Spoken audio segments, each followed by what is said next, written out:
So good morning, good afternoon, good evening, sunshines. It is a whopping hot one here, and I want to introduce you an amazing guest in our next episode of Every Business Owner Has a Story. A really good friend. If you're at the recent masterclass, you will see a familiar face. This is someone who I admire for her integrity. I admire for her person and the heart she brings, and she's a really smart cookie. So I want to give a warm welcome to Susan Jarema. Welcome to the conversation. Lovely to be here, Christine. And Cookie, you got me hungry when you said the word cookie, because I'm doing intermittent fasting right now, and it's still like 11. It's 11 where I am, which is when I normally start to eat. So my stomach is starting to say, I want a cookie. Cookies are allowed. I'm not judging. What kind of cookie would it be? No, healthy cookie. Lovely to be here. Yeah, we're very welcome to have you. I am always curious, and where I always want to start the conversation is, did you always imagine you would be an entrepreneur, or when was the first inkling in your life that there's a door you want to walk through at some point in the future? Tell me a little bit about I grew up in a family of entrepreneurs, so it was basically all I knew. Ever since a little kid, I think, as soon as I could remember, I was trading dimes with nickels for I would trade my sister these larger nickels for the little dimes. And that was my first, I guess, really my first business of leveraging, getting, doubling my money. I got in trouble for that and I had to stop. But I always had this, idea, and, my parents instilled it in me is, you want to figure out a way to do something and sell it for more, or, offer some service that, you can make money. And, as a little kid, I'd mow lawns, I babysat, I had lemonade stands.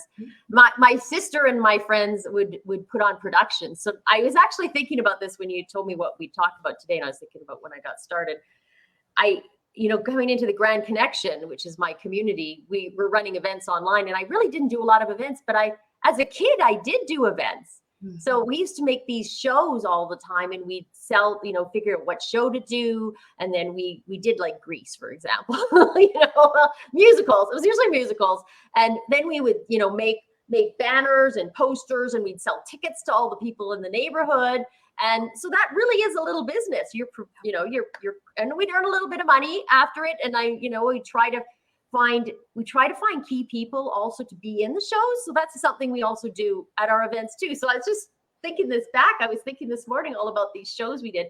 Another one we did was yo-yo contests, and we got somebody sort of well-known in the neighborhood that was going to come and do their yo-yo tricks. And so then, got more people that wanted to come to the yo-yo contest, And I remember one guy, he actually got an honorable mention because his was up and down, but it was very funny. And I love the fact that it goes back so early, because I think often, we don't see the early seeds, and hindsight is really an awesome thing, but sometimes it takes that moment to go, wow, I've actually always been interested in enrolling or collaborating or making something more that didn't exist before. And I love when people call back and say, my first job was actually probably babysitting, or it was the lemonade stand. And we don't always associate that as, like, I'm going to say in a really bad way, and that's why I'm using the air quotes, a real business. I'm like, it is absolutely the foundations. And It is about the fun at that age. And if you ended up with any money in your jar at the end, it was like epic, but it started with the fun. And I think sometimes when we get into our serious business space, I know I'm guilty of this, it's like, if it's not fun, we don't do it. I get to actually choose who I play with, in the way that bringing the neighborhood together is like, who do you want in your neighborhood? And that's one of the beautiful things about entrepreneurship is you do get to craft that. You don't always know you have that control, but you absolutely do. And so you're crafting it. It's, you start with that vision. What do you want to do? And if you get very intentional about it, everything just starts, it's basically the universe is coming to you. The ideas start coming, people start coming, and, you're looking for it. Obviously, once you have the vision, you see it everywhere, right? Mm-hmm. So, we can be very intentional and strategic and having that vision going through it. And and making it fun along the way. For me, business has always been fun. Although now there's things I don't like. I really don't like doing my bookkeeping and accounting. So it's a job I don't really love. I don't love SEO, even though I'm an SEO strategist. It's not as fun, but I try to make it fun when I do it. I put on nice music. I get chocolate. I have a chocolate treat when I do work I don't like to do. Cookies. Okay, now that's going to be a great social media engagement question. What do you do to treat yourself on the things that you don't want to do? That's going to be a post for sure. And I love chocolate covered coffee beans, because one gives you a really good kick and it's not that many calories. So I find that that's a good little thing. And then I also have, these new stevia drinks that I drink that are really quite good. And that's a treat when I'm doing the things I don't like to do. So my day, at the end of the day, where I do my administration work, that I find it a little bit boring. I love this kind of stuff. I love meeting people. I love our shows. I love planning marketing campaigns. I love meeting new clients. I love doing strategy work with clients and coming up with ideas and creating that funnel for them. But there's certain administration work, and I know some people actually love it. Like, my accountant, she loves that stuff, right? No, and that's one of the reasons I 100%. And the reason I love communities like the one that I created was that is the universal truth. So I want you to recognize this, because this is awesome. Is trust me when I tell you, the bits of your business you love, somebody else is struggling with. And the opposite is also true. The pieces that you loathe to do, someone else geeks out in a really big way. And the key magic happens when you connect those two pieces, because then you're like, we are both loving the collaboration. We're also carrying the weight, and it feels light like air. Yeah. And I think sometimes that is the struggle, because when we first start the vision, there's a lot to be said for learning the pieces and how they tie together, because you cannot abdicate responsibility and outsource it without understanding it. It is dangerous, expensive, and just all kinds of clusters on the horizon. But the moment you start to go, I get it enough to know what I'm looking for, to get the support in the way that I like, and to know who I wanted to play with in the playground, it can really free your time up to be back in the creative swing.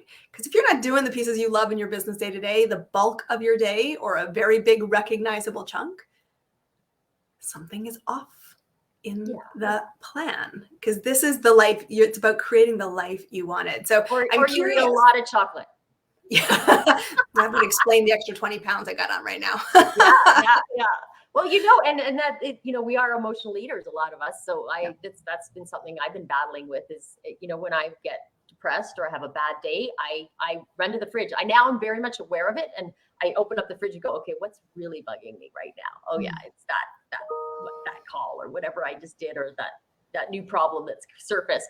And then I actually try to create new habits around it that will help me get through. So I have essential oils sometimes that I'll sniff, just to, a little bit of jasmine might calm me down, or a little bit of rosemary if I need a bit of energy. And then I have my yoga mats in my office, so I can go and do a couple of yoga poses, and that will take me out of that little funk that you have, and it keeps you at that energetic level. You want to be at that higher energy that's kind of graceful, calm, but energized, so that you can be sustainable in your business and be loving what you do. And those little hacks, I almost call them life hacks, step outside and get some fresh air. I do usually two outside things a day. Like that, if I've got a busy work day, I'll take a lunch hour, grab a snack, and I'll actually go outside, a little walk, get a little bit of exercise in middle of the day, and then again later in the day before I go to bed, so that I can calm my mind down before I sleep. So, you try to find that. Nature bathing is supposed to be fabulous. And it does. Yeah, I've seen some friends do this recently. And it's interesting because I sent out a letter to my newsletter. We were joking, all of you, or if you saw it, you're all going, whoa, that's a disruptive. Christine's on the other side of the page, literally on the other side of the page. It was very close to left-handed day. So I know we're going to tell you that was not intentional, but that's okay. I'm just going to own that. But one of the comments that I was making is that I was in this period that I'm in right now, I'm obsessing about the future in probably not very healthy ways. And so I've stopped living in the now, and I was sort of aware of it. And so I've called myself out to every day to drink a liquid, usually a healthier one, like a green tea, outside while it's hot, instead of working at my desk and letting it get cold and then go, oh, I wanted some tea. I'm like, oh, I made some. It's cold. Yeah. And yesterday I did that. I went outside, but I went for my midday walk. I grounded. I walked around in bare feet on the grass. And I'm like, I am determined to break the habits and get back to some things that, changes your state, changes your energy, goes back to, just can come back now with some new ideas usually come out of that. But I will tell you guys, day one, successfully accomplished my commitment to myself, which is this week, find moments to be in the present. And so I love that you've got some ones. I never thought about essential oil. So I've got some. I'm going to have to bring them into my house. Have them near the fridge. My husband will go, why are these essential oils in the fridge? You'd have to watch the episode to find out.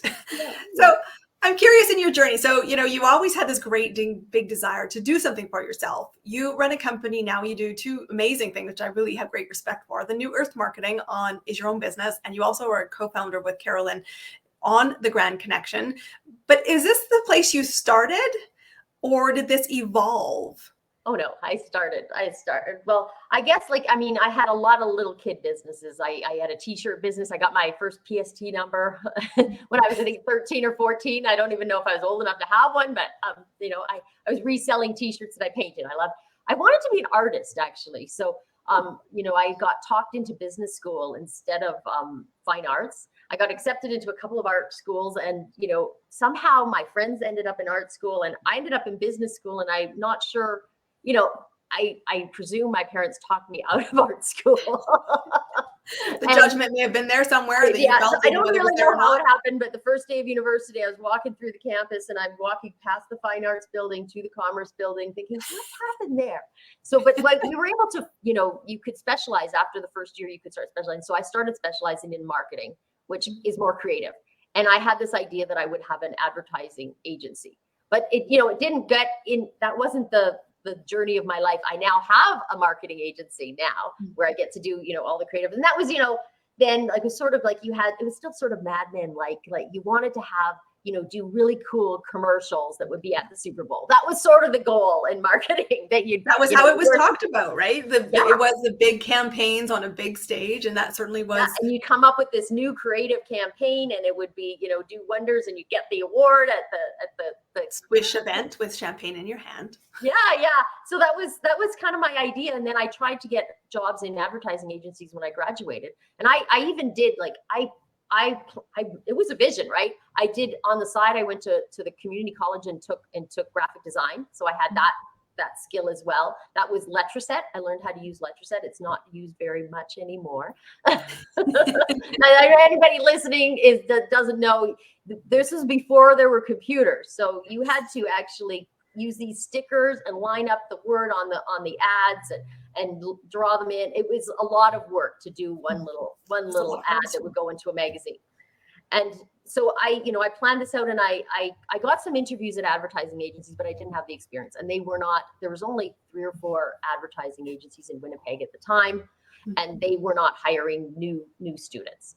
So I ended up working in radio. I got fired very early on because I didn't know how to sell. And then I went on a worldwide trip with one of my friends and traveled. I sold my car, traveled around the world on that money for cheap, backpacking travel, Lonely Planet, and ended up starting an import business on that trip.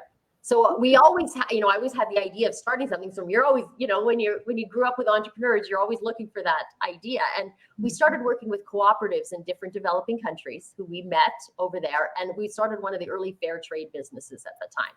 So I did that for quite a long time, had a store, went into, did retail, wholesale as well, and the importing. And then later after that journey, I even had, that's where I started my first little bit online. We set up later in the journey on this, I had gone back to university to do my master's now at this time, but I'm still running the business. Because that's the nice thing about a business. You can kind of, with the freedom of it, still be doing the journey of your life and change how much you're doing the business, or I hired somebody else to help with some of the sales with it. And then in the MBA program, I met a programmer, and he started taking my business and we made e-commerce out of it. And this is 1995, very early days. It really was early internet days.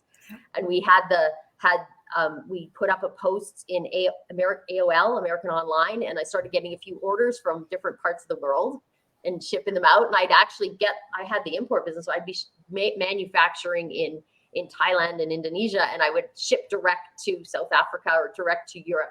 So that was kind of a fun, it wasn't a big business because more people were just experimenting, but I got, my introduction to global business and doing stuff online at that first. So that became my, introduction to selling online, 1995. And since then I've been helping people and selling online since. Yeah, it's interesting because this is why I love this, because I learned so many interesting things about people. I think I know a little bit about, and you just go, just at the tip of the iceberg, because this is why I want to linger for a second. It's like, there was a vision. And guys, when you have the vision, I think we often think there has to be a road. There's not always a road. You must create the road. And you have to go, well, let me try. Let me figure out, put something here and see what happens. There's an intentionality of saying I must be visible, that you're obviously talking about being on AOL. And I did 96, 97 and met the owner of Google and thought he was an idiot. Totally appreciate what you're talking about, because Google wasn't Google like it is now. And we were in e-commerce and we were trying to build support groups, and I was marketing. I was viewed as the youngest person on the team. I was the youngest person on the team by 10 years, and they're like, "You must get tech," and I'm like, "I'm a Palm Pilot." Okay, sure. I guess I know tech more than you do because you have a team. I had one of those Palm Pilots. I remember that though. But it was, it's the belief that I will get visible and I will see what happens. And I was on a podcast yesterday. I'm hosting now on an international podcast, which is super fun. It's a great way to stretch myself, is the whole idea of, my business can go global. And no one's going to be able to necessarily have the journey before you, but there are people that you can draw parallels from. And that's the confidence maybe that your family instilled. They're saying, I'm just going to ask questions and trust that everything will teach me something. And if it's not the first thing, well, I'm going to learn from it. And then from that point, apply it to everything else that comes later. And, while you say I was fired in the early days because I wasn't great at selling, the interesting thing, and what I know you have this great expertise on now, which is to start with the end in mind, because I see the block, which was, if I can't sell, it's a problem. That's the lesson that firing probably taught you. So now I know when you work with your clients, you're like, start with the end in mind. Let's talk conversion. This is great to be beautiful. It's great to show a story, but what is your purpose? And I think that was one thing I think that totally separates you in the marketplace is, guys, it will absolutely function, do an amazing thing. That's a given. I want to know how it's going to function for you. What do you want the end to be? So tell me how that light bulb, or how that kind of market opportunity came to you. Well, I guess I've run New Earth marketing for about 12 years. I started off just doing websites for friends, and then, people would come to me and it would grow on building a website, and they'd come to me and I would basically build what they wanted. So I want this, we can get this done. And over time, I started seeing that they weren't getting the success they wanted because, one thing is they didn't have the clarity of the message. And then the second side is the conversion side, that they don't have any goals to the site. And by, over time, working with people, I've now come to a framework that I try to get people to go through at the beginning so that, we can get that conversion place in mind. So, whatever your website is, and, it's not just the website. You need to know, what problem you're going to solve for your customer and how you're going to do it in the best way possible, and tighten that problem up and tighten up the package or the service or the product that you're going to do so that it actually solves that problem and who that ideal client is. And, a lot of people come with way too many clients. They have, I want to do too many things. And that's really hard, to be successful at. It's hard to market it. It's hard to get a product that reaches them. It's hard to keep everybody happy. So the more you can niche down, the more powerful it can get for you. Having worked with so many clients in the internet, the website business is that messaging needs to be so clear and simple. Everybody has too many things they want to say and directions, and it just confuses people. Yeah. So the more simple you can get, so stepping back, know your end in mind. This is what I want to achieve. Come back, and how do I get clear enough to describe that in a way that resonates with people emotionally, right? Like not just, I'm going to sell a bed. A water bed came to mind because we've been talking about the 90s, but I'm going to sell a bed. Well, we said, what's the marketing story to win today? Market like it's 1990 or 1980. Pick up the phone. So, I'm going to sell a good night's sleep, right? So you come to that emotional level. So you got to get back to the clarity of the message, which is the beginning part, really understanding and doing the research, knowing where you want to go and what you're going to solve it with, and then communicating that in the best way possible. And you do this with your clients. I mean, you're really awesome at getting that clarity in their story and in how they're going to introduce themselves, even when they come to network. And all this part about the clarity coming through, and you can't be clear if you don't know what you're trying to do at the end. So what you say about knowing the ending is, what are your goals? What's your vision? Do some research. And there's a little, there is a little bit over time, of this, what I call a gelling stage, where you really have to just start talking to people and getting feedback from other people. Because you may have an idea of, I want to do this, I'm going to sell this product, and it may not actually be what the market wants, right? So you have to do some testing. I love Agile. If the Lean Startup is, a book that needs to be on every entrepreneur's bookshelf, to just know that, you have to test early on before you spend a bunch of money on anything. So figure out, okay, I got an idea. And this comes to me. Like, I get people that come for a website way before they have the clarity on what they're doing or what they're going to sell. Yeah. So if you can, I will often just send them away. And this is what I'll say to anybody here who's listening, really do that research and think things out. And this is why I love networking, because you can come out and you can just say, I'm thinking about doing this. This is what I'm doing.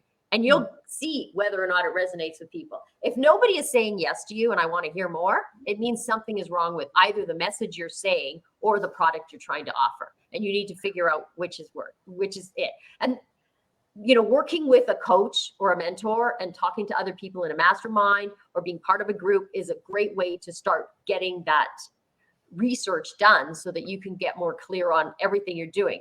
And when I do my brand aligned program, like, we really work on trying to get people to get that brand aligned with, the product is aligned, the ideal customer is aligned. It's aligned with the skills and service and passion that you have and the story and your background and all that. So it's what you want to do and what aligns for you.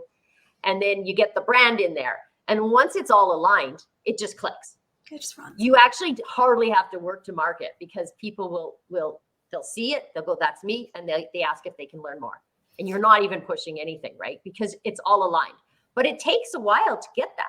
You've got to do the work. You got to talk to customers. You got to do research, find out what they liked and didn't like about, your first early pilots or beta programs that you're running, and just start to learn and make it better and better and better. And it's not going to happen overnight. It's going to be a journey through this. And then there's going to be a point where that signature product you have just starts really working and you're hitting that 6 figures. And now you're going to do it and do the next step, which is, the leveling up and putting the systems in place that you can get to 7 figures. Yep. It's powerful. And I think it's an interesting one, because I think sometimes we forget that the first answer doesn't have to be the right answer. And that's sort of why we take you through this journey. It started, with a lemonade stand and trading coins. And now I have a company. Yeah, I've been in this business 12 years, but it's really moved. And I said, guys, the reason this is real.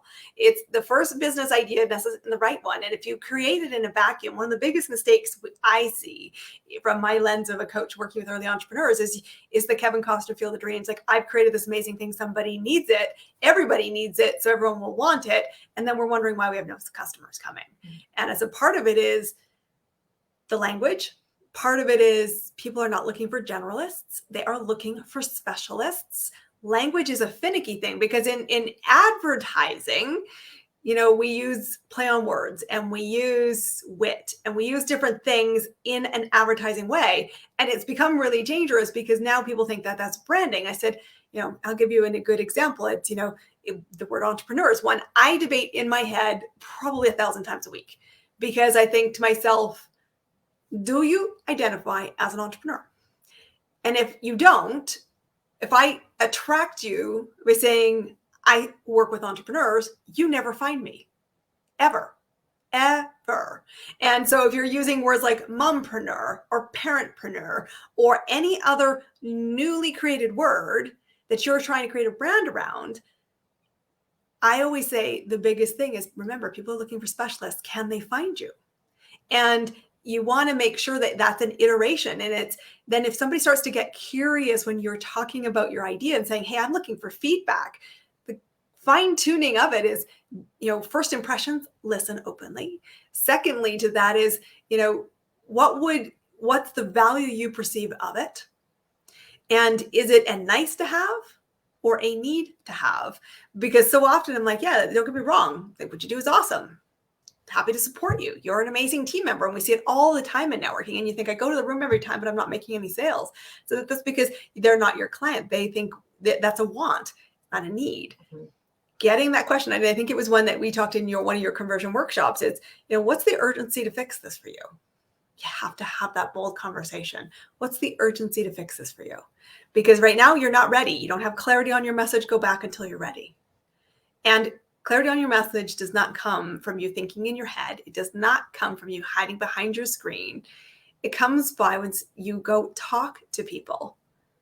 Tell me what it is you think I do. And when you write something down on paper. That's a good question. Yeah. I'll get somebody like my dad will say, well, what are you doing now, Susan? And I fumble through the words and I should be clearer, right? I need to step back and think, how do I say this in a really clear way to somebody who 5-year-old has never met you before? Even though my dad has, but he doesn't really know what he doesn't know much about the Grand Connection, right? Because it's a new business and I wasn't living in his house when I was starting it, like one of my earlier businesses. Well, it's a funny thing, but I wrote to the community about this a couple of weeks ago because this was the comment, and we had this 2 great big debates with a friend, Kimberly, at a workshop she was running yesterday that I was supporting, and she had been supporting mine. And it was this is the definitive line in the fence, and I'd be curious where you land on it. For number 1 is everybody knows what you do, so stop talking about it. You're selling something too hard. Or on the other side of the fence is, you're visible, but I don't actually know what you do. It's something in business. Mm-hmm. And your messaging, depending on who you think your community is in, varies significantly. And I said, I think my audience, this community, knows what I do because you got invited by me. There's a reason you were here, or you got invited by someone who recommended it for you because it's private. It's a private group. There's a reason. You didn't just stumble into it. But do I talk about what I do? Because my mom said, same thing, just like your dad. Like, my friends say that you're really awesome in marketing. So my mom tells everybody I'm in marketing. I have clients that think I'm in marketing. And yes, I talk a lot about messaging, but I look at it from a sales perspective, which is growth, revenue, profit. What's the end in mind? And we got to get the messaging right to get there. So the messaging is like a pretext. It's a prerequisite to everything else that comes. But where I'm really, really great is the acceleration of it. That's why my business is about accelerating. But I was like, if my mom, who talks to me every week, doesn't have a clue what I do, chances are some of my audience doesn't know what I do either. Because I probably use big words, talked in lingo that I think everybody gets. And they interpret it as, she's in marketing. Will that help you grow your business? So I'm curious, when you think where you are, do you think your audience knows what you do, or do you think they're probably still confused a little about, she's in business and I know she does some stuff and it's maybe websites or it's maybe SEO. Like, what do you think it is? Yeah, no, I myself haven't been as clear as I could be because you're changing. Like, there's a journey, right? My focus right now is I've got the Grand Connection, and that's quite clear. It's a business networking community that focuses on collaboration, and everybody has a value of grand giving. So that's quite clear. But my web business, because it's changed over time, it's challenging because I even when COVID hit, I build websites, right? that's the external need that people have. But the internal one is that I help you create success by having a website that converts. That's really by aligning your brand to your website.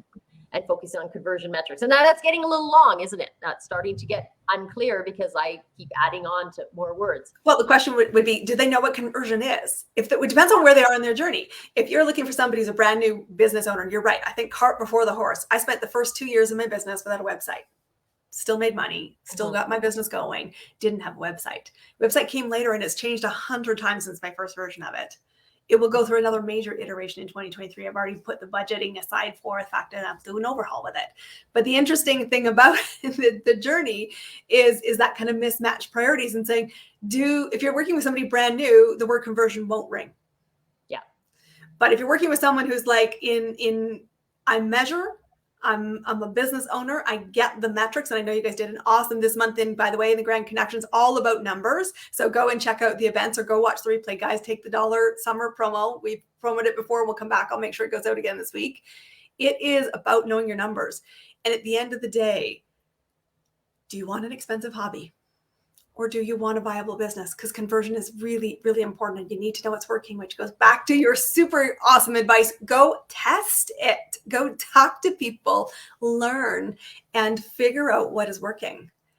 And the only way you do that is dialogue. I mean, you're going to get some numbers, but the bigger piece is what's happening behind the numbers. You can also look at that if you've been in business a while, go through all your written testimonials people have sent you. Check your LinkedIn because some people will post it in there, or your Google reviews.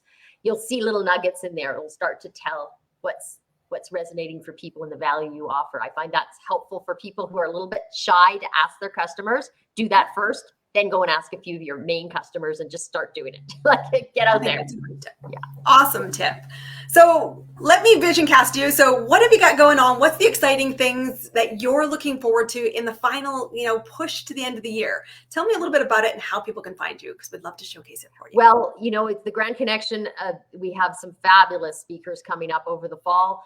This month too, managing your numbers, financial literacy for business, financial abundance, and fun. We're calling it because we actually make things fun. A lot of people go, "Oh, numbers, I don't want to come. It's going to be boring," right? But no, we're going to make it fun. We're going to have breakouts and all that stuff. So it's always fun, even if it's a topic that you don't like. And when you're actually seeing a topic, so it comes across your desk, some topic that kind of you feel a little anxious about, there's a reason you need to go.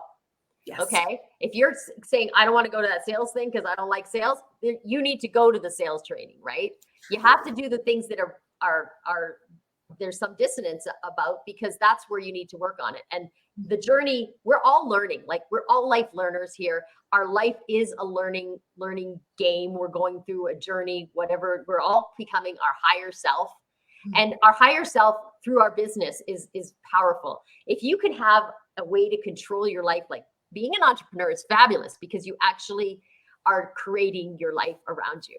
You're not working for somebody else under what their vision is. You're creating your vision. You're doing what you want, and you're learning and growing in the ways you want to grow.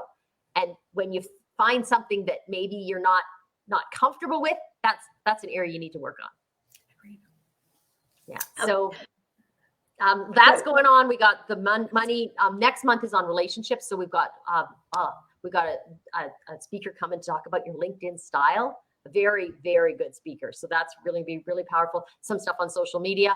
This month, the business dashboard, fabulous. We're going to be going to the Michaela Kalichi, who's like a business strategist. She is going to take us through how to create your own financial dashboard at the masterclass this month. I know you're going to be there, Christine. I'm going to be there. It's like a given for all of us who love to be managing our numbers and knowing where we're at in our business. And it should be all of us, right? Everybody needs to do this. And we are planning we've got a giveaway coming up in the fall. We've got another speaker summit coming up. So our conference will be in December. So 2 days of meeting the members and learning about grand giving. So that's going to be the focus of that one. And then with my own business, New Earth Marketing, I'm going to be running some brand align courses. I've got my workshop website readiness hub that's coming up next week on the 23rd. You're welcome to come as a guest. And that's going to be talking about the conversions, what Christine has talked about. We're going to go over some conversion strategies and aligning your brand. So that's what we're going to do next week. I love it. There's so many great things. I said, I highly respect you as a business peer. I love the fact that we will drop the details to all these upcoming events here in the community. This is a great piece of advice. If there's something that you go, that's not high on my priority, that's probably the thing you do need to reprioritize. Your numbers, knowing the selling strategies, working in a collaborative environment of great thinkers is what you'll get with the Grand Connection. And when you're ready to really move your business, you can't work if I build it, they will come. I definitely know the New Earth marketing team is going to push you through a really detailed process because the end goal is worth it. So invest in your future. It is going to be the key to accelerating. So thank you so much for popping in. Tell me, and the last thing as we wrap, how do people find you? grandconnection.ca or newearthmarketing.com are the two best places. And you know what? Just come to one of our events at the Grand Connection, and I'm in the main room. So just stick around. Don't go into the breakouts quite as fast, and say hello. Or Awesome. Stay on at the end. Then you'll see me there too. Stay for the after party. There's a lot of people. So it's usually over 100 people. So if you stay on at the end, you get to talk to me and Carolyn, and we get to really know you really well. So and it's worth it. Yeah. It's so worth it. Great community. Thanks for having your time with us today. This is Every Business Owner Has a Story. This is our series that we come to every couple of weeks to talk about what it's like behind the scenes. I love that you came to talk to us today. I hope you have an awesome week. And guys, we will catch you back here on Friday for another live. I will see you then. Take care.